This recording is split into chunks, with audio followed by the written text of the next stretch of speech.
नमस्कार, राधे राधे। आपका स्वागत है हमारे YouTube और Facebook channel Lord Krishna TV और कविता यादव ब्लॉग्स में। दोस्तों, आज हम आ गए हैं वृंदावन के प्राचीन मंदिर श्री राधा रमन जी मंदिर में और श्री राधा रमन जी मंदिर का इतिहास जानेंगे, यहाँ की समय सारणी जानेंगे, यहाँ की सेवाओं के बारे में जानेंगे।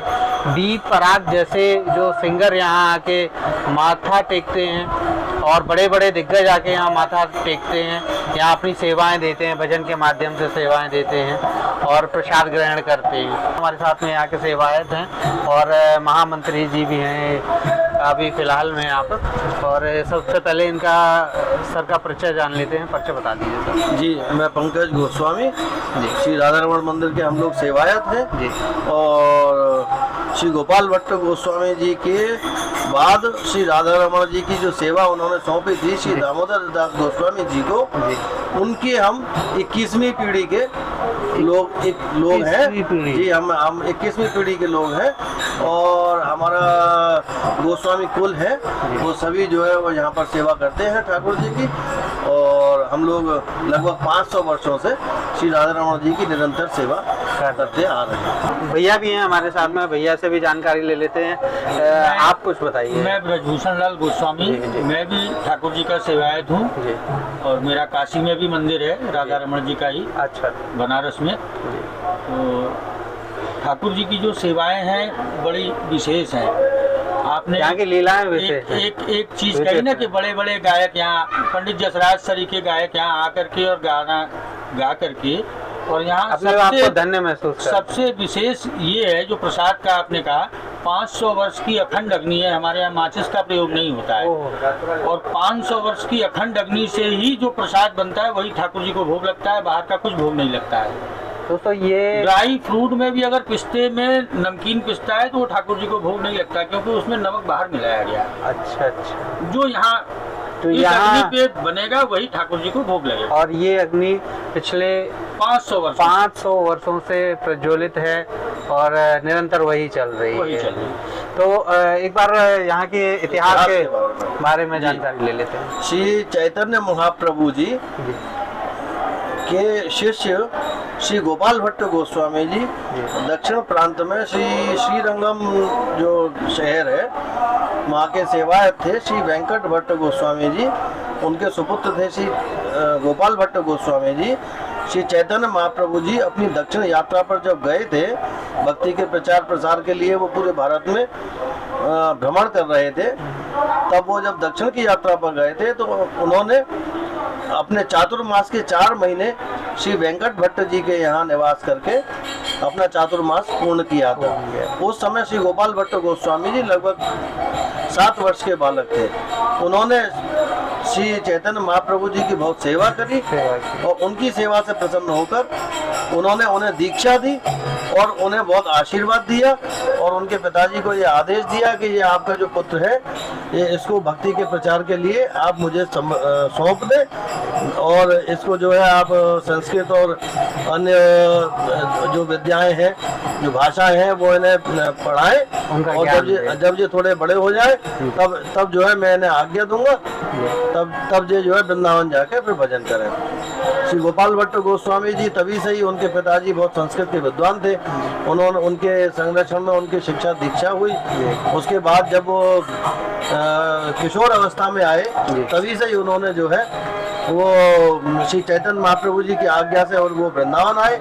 वृंदावन आके यहाँ वेणुकूप स्थानीय यमुना नदी के किनारे पर एक वेणुकूप था, अभी भी है। वो अब जल उतर गया है, अब सूख गया है, तो वो वेणुकूप हमारे ही मंदिर के परिसर में है। अच्छा। उस स्थान पर आके एक पीपल के वृक्ष के नीचे उन्होंने जो है अपना स्थान बनाया, वहाँ रहकर वो एक कुटिया बनाई और भजन करने लगे। दोस्तों, प्राचीन समय में यमुना जी यहाँ मंदिर तक रहती थी। हाँ, लगभग पास में ही, लगभग के पानी ज्यादा हुआ करता था तो तभी के वो कूप हैं। और हाँ, वो ये सब इलाका ये यमुना नदी के किनारे का ही है। जी जी जी। फिर चैतन्य महाप्रभु जी को जब ये पता चला कि वो वृंदावन गए हैं, तो उन्होंने अपने स्वयं के वस्त्र, अपने डोर कोपीन, अपना जो है वो जिस आसन पर वो बैठते थे वो योग पीठ, वो उन्होंने श्री गोपाल भट्ट गोस्वामी जी के लिए अपने शिष्यों के माध्यम से वृंदावन भेजी। उन्होंने उनको वो दिया, वो वस्त्र और वो पीठ आज भी हमारे मंदिर में विराजमान है और वर्ष में 6 बार उनके दर्शन होते हैं। और श्री गोपाल भट्ट गोस्वामी जी को उन्होंने आज्ञा दी कि गंडकी नदी से आप शालिग्राम जी लेकर आइए और उनकी जो है आप सेवा पूजा कीजिए। तब श्री गोपाल भट्ट गोस्वामी जी पैदल यात्रा करते हुए यहाँ से नेपाल गए, गंडकी नदी से श्री दामोदर चला और अन्य शालिग्राम जी, विशेष अद्भुत शालिग्राम जी लेकर आए और उनकी उपासना करने लगे। उनमें एक विशेष थी श्री दामोदर शिला, वो एक अलग ही शिला थी शालिग्राम जी की, श्री दामोदर शिला बोलते हैं उसको। उनमें विशेष चिन्ह थे ऐसे, तो विष्णु का रूप माना जाता है। तब उन्होंने जो है वो उन्हीं शालिग्राम जी की सेवा वो किया करते थे, तो और अपने भजन साधना में लीन रहा करते थे। भिक्षा मांगकर मधुकरी करके वो जो है जो कुछ मिल जाता था वो उसको पाते थे और निरंतर साधना में लीन रहते थे। तो एक बार नरसिंह चतुर्दशी के अवसर पर वो श्रीमद् भागवत जी का पाठ कर रहे थे, श्री नरसिंह जी का चरित्र पढ़ रहे थे। श्री प्रहलाद जी की भक्ति से प्रसन्न होकर श्री नरसिंह जी खम्बे से प्रकट हो गए। जब ये प्रसंग उन्होंने पढ़ा तो उन्हें उनके मन में भक्ति का बहुत भाव का उदय हुआ। उन्होंने उनके जो है वो हृदय में ऐसे भाव आए कि ठाकुर जी आप प्रहलाद जी के लिए खम्बे से प्रकट हो सकते हैं, तो मैं भी आपकी मूर्ति रूप में पूजा करना चाहता हूँ। आप शालिग्राम जी से प्रकट होकर मुझे विग्रह के रूप में प्राप्त हो, तो मैं भी आपकी सेवा पूजा करके धन्य हूँ। वो बड़ा सुंदर फूलों का श्रृंगार बनाया करते थे। नित्य सेवा में उनका था, आसपास जो फूल उग रहे हैं तरह तरह के, उनको वो एकत्रित किया करते थे, उनका बढ़िया अद्भुत श्रृंगार बनाया करते थे। और उस समय वृंदावन में जो कुछ मंदिर थे, सब तो देवालय प्राचीन मंदिर हैं सात, उनके जो है वो जो भी सप्त देवालय में एक कौन से श्री मदन मोहन जी, श्री गोविंद देव जी, श्री गोपीनाथ जी, श्री राधा दामोदर जी, श्री श्याम सुंदर जी और श्री गोकुलानंद जी और श्री राधा रमण जी, ये सप्त देवालय में आते हैं। तो अन्य जो विग्रह थे उनकी सेवा पूजा के लिए और वो अद्भुत श्रृंगार बना के फूलों का नित्य प्रति उन्हें भेजा करते थे। तो उनका ये भाव था कि मैं भी अपने ठाकुर जी का ऐसे ही श्रृंगार कर पाऊं, तो मुझे ठाकुर जी के रूप में सिर्फ एक शिला के रूप में ना रहें, वो मूर्ति के रूप में परिणत हो जाए, ऐसा उनका भाव आया। और भक्ति में लीन होकर उसी दिन उनको भाव समाधि लग गई। वो बड़ा रोते रहे, बड़ा प्रार्थना की उन्होंने ठाकुर जी से और अंततः उनकी समाधि लग गई। तो भोर में लगभग ब्रह्म मुहूर्त के समय ठाकुर जी ने ही उन्हें स्वप्न में आदेश दिया कि हे गोपाल भट्ट उठो, मैं तुम्हारी भक्ति से प्रसन्न होकर मूर्ति रूप में प्रकट हो गया हूँ। तो वो पेड़ के ऊपर जो है वो एक लकड़ी की पेटी में वो सब शालिग्राम जी को रख के विश्राम कराया करते थे, रात में दिन भर सेवा करते थे। और फिर पेड़ ही उनका वो था आश्रय स्थल, जिसमें वो ऊपर पेटी रख दिया करते थे। जब उन्होंने उतार कर देखा तो दामोदर शिला के स्थान पर उनको राधा रमण जी का 12 अंगुल विग्रह शालिग्राम जी से स्वयं प्रकट प्राप्त हुआ। पाकर वो बड़े प्रसन्न हो गए, बड़े भाव से उन्होंने उनको वहाँ विराजमान कराया। दोस्तों रोंगटे खड़े हो रहे हैं मेरे भी ये सुन के कि शालिग्राम जी से भगवान जी प्रकट हुए, और ये एक जो है ऐतिहासिक मतलब जो इतिहास रहा है यहाँ। ये संवत 1599 में 1599 सन 1942 में ठाकुर राधा रमण लाल जी का प्राकट्य हुआ। संवत 1557 में उनका जन्म हुआ था और वो वृंदावन आए थे। संवत की बात कर रहा हूँ। संमत था 1599 और ईस्वी सन 1942। सॉरी 1542, 1900 बोलने की आदत है। 1542 की बात। ईस्वी सन 1542, लगभग 481-82 वर्ष हो गए हैं। तो वो स्थान आज भी है, प्राकट्य स्थल हमारा है, वहाँ आज भी पूजा सेवा होती है, निरंतर सेवा होती है वहाँ पे भी। ठाकुर जी उस स्थान पर विराजमान रहे और ठाकुर जी के गोपाल भट्ट गोस्वामी जी ने निरंतर सेवा की। अच्छा, ये जो आप दीपक की बात कर रहे थे जो हमेशा प्रज्वलित रहता है, जो अग्नि, हाँ वो अग्नि का ही वो मंत्रों से उस समय प्रकट की गई।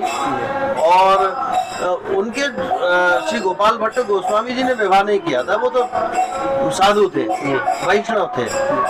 और उनके जो है अब उनके बाद ठाकुर जी की सेवा पूजा कौन करेगा, तो उनके दो प्रधान शिष्य थे, श्री गोपीनाथ गोस्वामी जी और श्री दामोदर दास गोस्वामी जी। वो दोनों भाई थे, तो वो दोनों भाई उनके प्रधान शिष्य थे और निरंतर उनकी सेवा में उपस्थित रहते थे।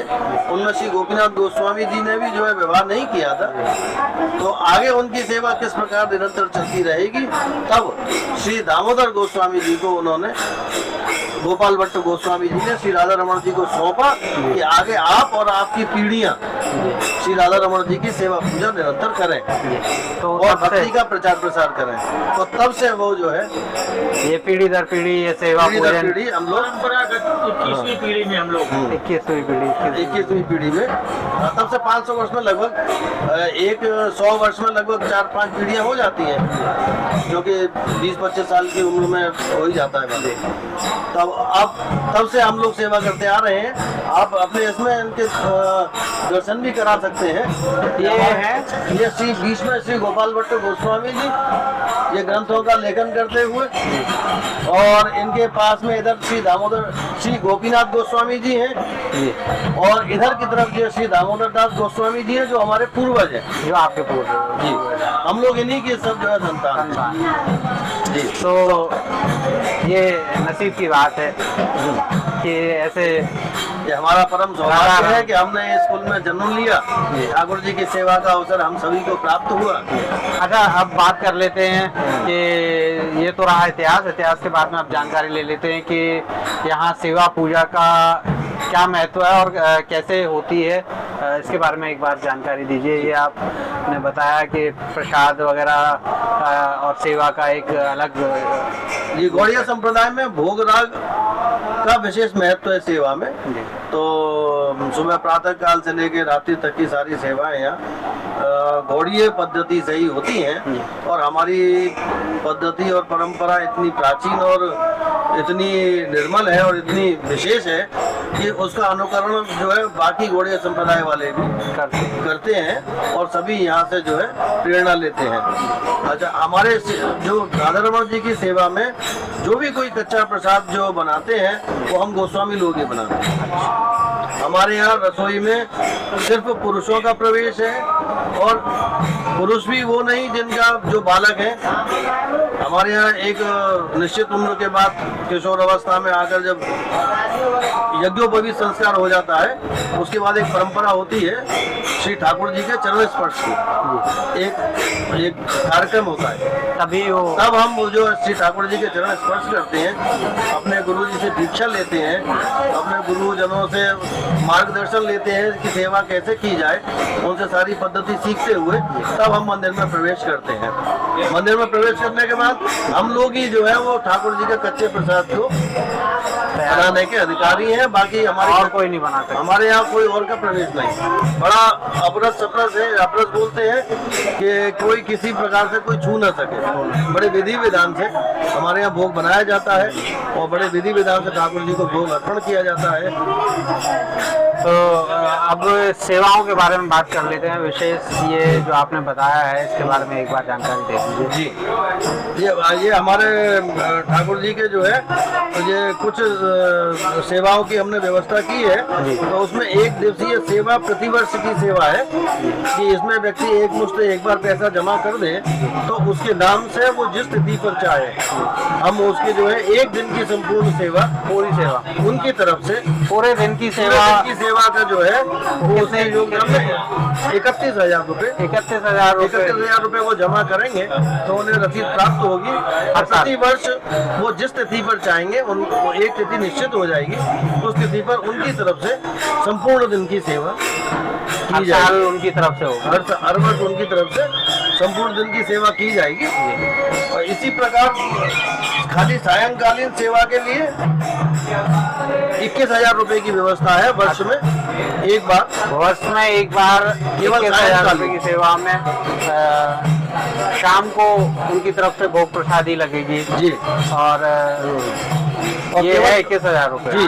और 15,000 रुपये में केवल प्रातःकालीन ये कब तक के लिए, जब तक वो उनकी आजीवन, हाँ मतलब ये आजीवन समझे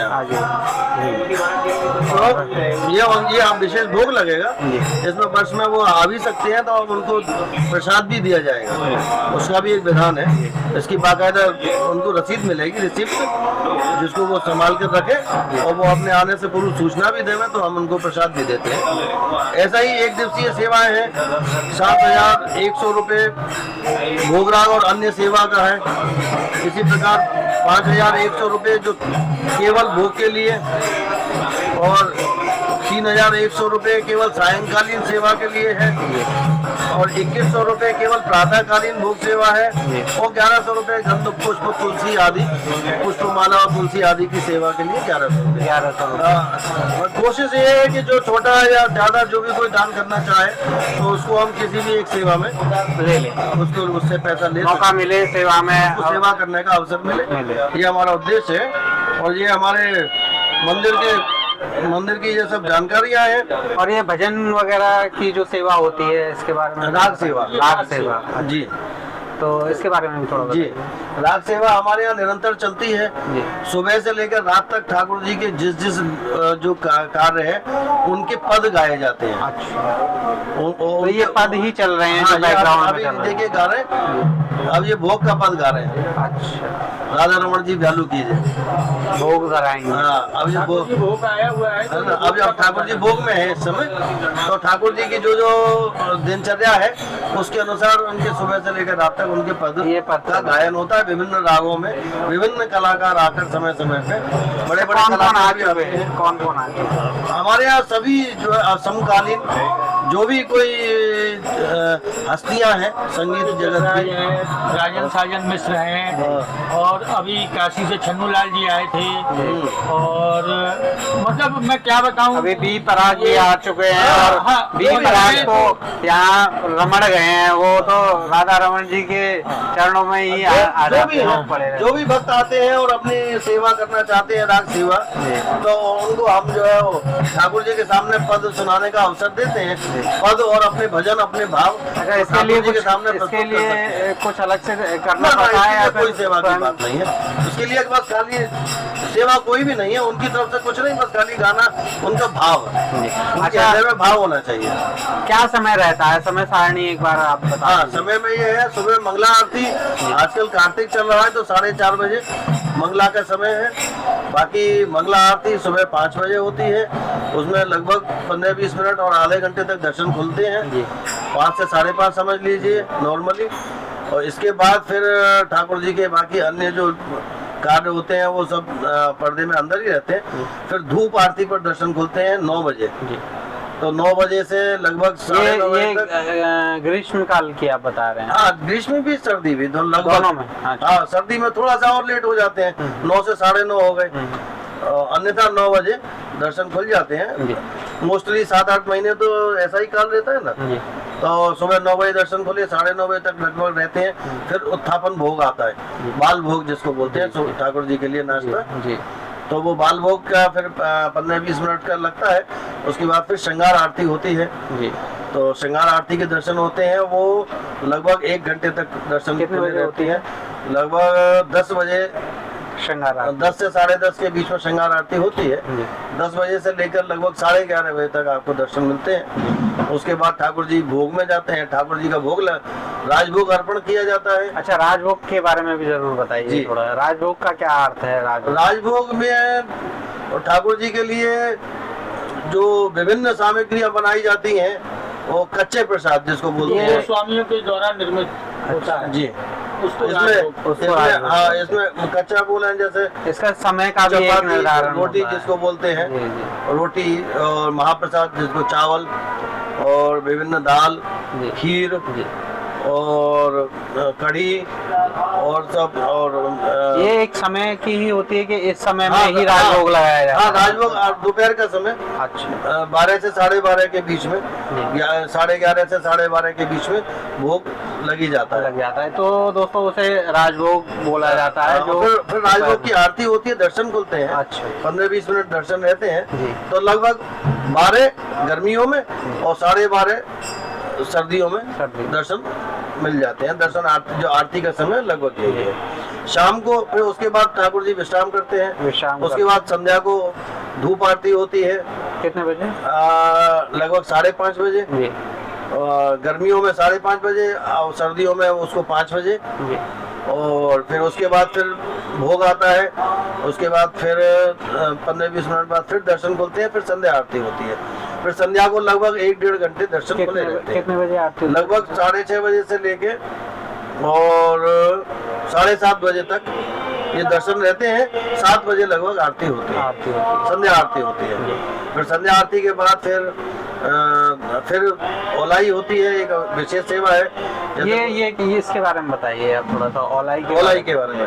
जैसे आप घर में जाते हैं तो आप कहीं भी बाहर से आते हैं, हमारे यहाँ भाव ये है कि ठाकुर जी सुबह बाल भोग करने के बाद फिर जो है वो गैया चराने के लिए जाते हैं। अच्छा।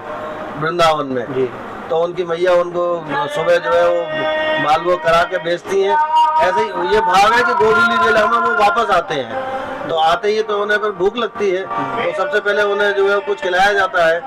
और उसके बाद फिर जो है वो जब वो फिर दर्शन देते हैं संध्या आरती के बाद, फिर वो अपने जो बाहर के वस्त्र हैं उनको उतार कर हाथ मुंह हस्त मुंह के प्रक्षालन, हाथ मुंह धोना जैसे होता है, जी, जी। और कम वस्त्रों में, हल्के वस्त्रों में, जो घर में आरामदायक वस्त्रों में बैठे, उस रूप में फिर आते हैं। इसको ओलाई बोलते हैं। इसको ओलाई बोलते हैं। फिर इसमें लगभग 1 घंटे का समय लगता है। फिर दर्शन खुलते हैं। इत्र से मालिश की जाती है, इत्र से उनकी पूरी मालिश की जाती है, इत्र सेवा की जाती है, थोड़ी कम हो जाए, उनके चरण दबाए जाते हैं, उनको विश्राम दिया जाता है थोड़ा। और फिर उसके बाद फिर जो है वो उनको फिर भोग के दर्शन होते हैं, ओलाई के दर्शन होते हैं। उसके बाद फिर संध्या का भोग आता है, उसको ब्यालू भोग बोलते हैं। ब्यालू भोग। और रात के जो भोजन है उसको यहाँ ब्यालू बोला जाता है। अच्छा। तो वो ब्यालू भोग आता है। फिर ब्यालू भोग के बाद फिर दर्शन खुलते हैं, ब्यालू भोग के दर्शन देते हैं। उसके बाद फिर दूध भोग आता है। ये कितने बजे होता है? लगभग 9:15 बजे तक दूध भोग आ जाता है। 9 से 9:15 के बीच, और ज्यादा से ज्यादा गर्मी हो तो 9:30 बजे तक फिर शयन आरती होती है। जी। हमारे यहाँ जो है वो 7 आरतियों का विधान है। 9 से 9:30 के बीच में आपकी शयन आती है। हाँ, शयन हो जाती है। और फिर सुबह वही क्रम, फिर सुबह 4:30 बजे। अच्छा, एक महाराज जी को हमने देखा था, वो यहाँ बांसुरी से उनको, हाँ, वो हमारे एक गोस्वामी जी हैं, वो बांसुरी सेवा करते हैं। वो मतलब संध्या को, जैसे रात में सोते समय यशोदा मैया कृष्ण जी को अपनी लोरी सुना के सुनाती हैं, तो शयन आरती के समय पे ज्यादा जोर से घंटे नहीं बजते हैं। ठाकुर जी थके होते हैं, उनको नींद आ रही होती है, तो उस समय वो जो है वो बांसुरी बजाकर उनकी लोरिया गाना जैसा भाव। अच्छा, एक चीज और पूछ लेते हैं कि श्रद्धालु, कुछ लोग आते हैं, कुछ श्रद्धालु आते हैं वो सिर्फ बांके बिहारी जी के दर्शन करके और प्रेम मंदिर से वहीं से वापस हो जाते हैं, जिनको पता ही नहीं है। तो उनको एक बार सभी श्रद्धालुओं को यहाँ का पता तो होना ही चाहिए कि ये कहाँ पर स्थित है। जी, एक बार ये बता दीजिए। सभी श्रद्धालुओं से मैं एक बात तो ये कहना चाहता हूँ कि वृंदावन में केवल बांके बिहारी जी मंदिर ही नहीं है, बाकी जो है सब तो देवालय हैं और भी प्राचीन मंदिर हैं जो लगभग 500 वर्षों से हैं और बड़ी भाव से वहाँ पूजा सेवा की जाती है और बड़े सिद्ध ठाकुर जी हैं। तो उनको यदि वृंदावन आते तो और भी मंदिरों के दर्शन करने चाहिए।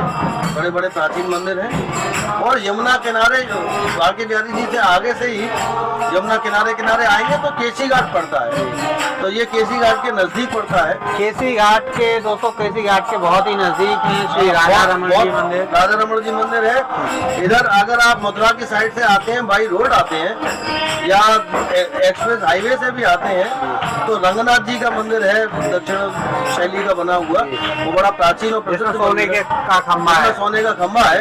वहाँ से भी लगभग आधा किलोमीटर दूर है और ये यमुना जी की तरफ, यमुना जी की तरफ। और अब तो काफी लोग निधिवन आते हैं, और पास में ही सही है। पास में ही निधिवन है। अच्छा, निधिवन के निधिवन जस्ट बराबर में ही है। दोस्तों निधिवन के पास में ही है, बिल्कुल साइड में ही है, बराबर में ही है। निधिवन का दूसरा नंबर गेट बिल्कुल राधा रमन जी के मुख्य दरवाजे से 50 कदम दूर है। दोस्तों कभी भी वृंदावन आओ, राधा रमन जी का मंदिर जरूर पूछिए और यहाँ दर्शन करने जरूर आइए। स्वयं प्रकट हमारे ठाकुर जी हैं, बड़े भाव से इनकी सेवा बहुत सुंदर छवि है इनकी। भगवान शंकर ने जो पार्वती जी को गोपाल सहस्त्र नाम सुनाया था कैलाश के शिखर पे, उसमें उन्होंने कहा है खड़गधारी कृपाकारी राधा रमण सुंदरा। राधा तो ये जो स्वरूप है इससे सुंदर इस धरती पे और कुछ नहीं है। राधा रमन जी की आप तो वाकई में नहीं है। एक तक अगर देख जो ब्रज के रसिक संत हुए उन्होंने सब ने यही कहा कि साचो एक राधा रमण झूठो सब संसार। तो आप ब्रज के जितने रसिक बड़े संत थे उन्होंने लिखा है पुस्तकों में। हमारे यहाँ का बड़ा इतिहास रहा है। यहाँ पे बड़े बड़े संत और बड़े बड़े विद्वान हमारे कुल में हुए हैं। दोस्तों ऐसी छवि अगर एक बार निहारोगे तो निहारते ही रह जाओगे। एक बार आप दर्शन जरूर कराइएगा। इनकी दंतावली के दर्शन होते हैं, कभी 2 दांत, कभी 4 दांत, कभी 6 दांत, और कभी पूरा मुख बंद हो जाता है, कभी मुस्कुराते हैं, कभी ये नाराज होते हैं। ये चमत्कार है। हाँ। ये चमत्कार होते हैं। आपको दर्शन में उनके भाव दिखेंगे। देखेंगे और आप ठाकुर जी से जो भी प्रार्थना करेंगे, बड़े भोले हैं, बड़े बच्चे हैं, बालक हैं, बहुत जल्दी सुनते हैं। वो बड़े बड़े कोमल हृदय हैं, तो बहुत जल्दी ही आपकी मनोकामना पूरी करते हैं। आप कोई भी प्रार्थना करके जाइए, आप देखिएगा कि आपको जो है वो अगर कृपा करने योग्य हो, अगर आपके लिए हितकर हो, तो ठाकुर जी आपकी उस कामना को अवश्य पूरा करेंगे और बहुत जल्दी पूरा करते हैं। दोस्तों बात करते करते वाकई में मेरे रोंगटे खड़े हो गए थे और मुझे लग रहा था कि हम लोग ये जो तो स्पर्श का मौका सौभाग्य मिला हुआ है, तो स्पर्श करते हैं तो धड़कन रुक सी जाती है, थम सा जाता है, समय जैसे लगता है ठहर गया स्पर्श करते से। आप लोग तो बहुत नजदीक ही रहते हैं हमेशा, और हम भी बहुत ही नसीब वाले हैं कि यहाँ वृंदावन में जन्मे हैं और आप तक ये स्टोरी पहुँचा रहे हैं। एक प्राचीन मंदिर, और प्राचीन मंदिर में भी स्वयं प्रकट और स्वयंभू श्री राधा रमण जी एक ही है पूरे ब्रज में। और आप हमारे मंदिर की एक खासियत देखिए, आप यहाँ आए हैं, आप आराम से बैठ कर यहाँ 1 घंटा भी बैठ सकते हैं। ठाकुर जी के दर्शन निरंतर लगातार कर सकते हैं। आप जब तक चाहे जी भर के ठाकुर जी को बड़े नजदीक से निहार सकते हैं। आप उनसे प्रार्थना कर सकते हैं, आप उन्हें कुछ भी गाकर सुना सकते हैं। और अन्यथा आप सिर्फ यहाँ जो चल रहा है संगीत, अभी भी आप संगीत सुन रहे हैं पार्ट्स में, तो आप उसका आनंद ले सकते हैं। जो सात्विकता आपको हमारे राधा रमण जी के मंदिर में मिलेगी वो वृंदावन के कुछ ही मंदिरों में बाकी है, वरना आप जो है आपको वो शांति वो सात्विकता आपको कहीं भी नहीं मिलती है। तो दोस्तों ये था हमारा आज का ये टॉक शो, जिसमें हमने इस मंदिर के बारे में, इस ऐतिहासिक मंदिर के बारे में जानकारी दी है, श्री राधा रमन जी मंदिर के बारे में जानकारी दी है। कुछ और बताना चाहेंगे? बस हम आपके दर्शकों से यही कहेंगे तो वृंदावन आए तो राधा रमन जी अवश्य आइए। कुछ सुना दीजिए, कुछ अगर कुछ याद हो हल्का से छोटा सा। ये भैया हमारे हैं, ये भैया आपको सुनाएंगे कुछ। खिलत खिलत पौड़ी राधा नवल लाल गिरधर पिय संग। खिलत खिलत पौड़ी राधा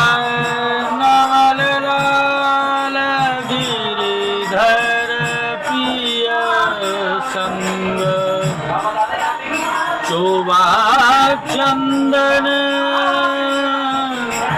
शोभा चंदन और अर्घ जा शोभा चंदन और अर्घ जा शारद पीरत सकल सब अंग